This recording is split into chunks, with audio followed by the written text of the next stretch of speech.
therapist. I'm based in New York City, but since the pandemic, most of my clients that I see are online. I do telehealth and some home care visits because of all the changes with COVID and have to be careful. A lot of you have gotten in touch with me asking, how can I fix my workstation? I'm so uncomfortable. I have neck pain, back pain. I'm working from home. Not only is it really hard because there's so many distractions, but I just want to show you some things you can do to adjust your workstation so that you can comfortably sit at your computer and work from home. So if you can see how I'm sitting on this chair, and this is a basic height of a desk, and my feet are dangling and not touching the ground, and so I'm not supported. So ideally I should be sitting as low as this so that I'm fully supported, but then the desk is way too high. So one way to deal with that, if you have an adjustable chair, is to put it at a higher height and then get a footstool, and you can put your feet on the footstool. Now this isn't the only way to sit. Your best thing to do is to figure out 3 or 4, maybe even 5 different ways you can sit while you're working on the computer. Sometimes because of Zoom, you have to be upright. Sometimes, believe it or not, the book that I wrote, which is 400 pages, Baby Bod, I wrote most of it in bed with a bunch of pillows supporting me at a 45-degree angle, and I had a laptop, and it worked perfectly for me. So this is my computer, and in order to sit comfortably, again, the chair is really too big for me because I'm only 5'5". So to make it fit, you can use a pillow in the back so it's fitting nicely. And if you see this chair also, I'm lucky. I have arms that move in and out, and it's great because I can set it up so that I can rest my elbows.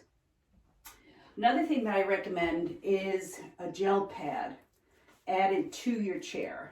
And the reason for that is because it offers support from below and helps you sit more comfortably upright. Not that I want you to be stiff while you're sitting. So here I am. This is pretty good. Got a pillow set up here, and my laptop is right here. Now, some people who are taller, or even if you're getting neck pain, one thing you can do is take a few books, and of course it's my book, Baby Bod, and use that to elevate the monitor. And you can use a separate keyboard, a detached keyboard, so that you have the monitor set up so that you don't have to either lift your head too high or down too low. And you can change that throughout the day. Some parts of the day you can have it lower, sometimes higher, or even higher than that, and kind of play with it and see what works well. But the key is to do things and to change what you're doing throughout the day, not to just sit in one exact posture. Now I'd like to show you some exercises you can do as a break in between your Zoom appointments, or in between working for a certain amount of time. Some people need breaks every 30 minutes. Some people need breaks every hour or 2. One thing you can do is you can get a ball, put it behind your back, and clasp your hands behind your head. And what you're going to do is arch backwards. And you can move the ball into different places to help restore some extension because you've been sitting like this. So, and then what you can do too is bend and extend, bend and extend. And remember to move the ball down to different levels and extend. If you get very creative, one thing you can do is take 2 tennis balls and tape them together, or else they do sell yoga balls, I believe they're called. They're like 2 balls that are attached. That's another way that you can almost do like a self-massage or some of those extensions to help increase extension again because you've been sitting forward like so. I'd like to show you also a very simple way to stretch your neck with something like an old tie or a yoga strap. So what you're going to do is take the old tie and you're going to put it right at the base of your skull. And what I want you to do is to tuck your chin in. So you're going to tuck and release. Tuck, hold for 5 counts, 1, 2, 3, 4, 5, and release. And tuck and release. Another thing you can do with the old tie, and you can do this either at right underneath the skull, you can do it midway down the neck, or at the bottom. I'm going to start at the bottom. We're going to crisscross the tie. Then I take the tie, the opposite hand picks up the opposite side of the tie, and it's going to go over your cheek and kind of like your eye. And the bottom one, what you're going to do is just gently tug in a diagonal downwards. And you're going to rotate your head and use the tie to give little gentle pressure. If this hurts, stop. Just go to the point of where you feel like you need the stretch. If you're having any tingling or pain going down the arm, that means you're going too far, and that you probably should seek some help from a professional, from a healthcare professional like a physical therapist. Okay, and here I'm doing it again in the lower neck area, and I'm going to stretch. So I'm rotating my head and stretching it backwards.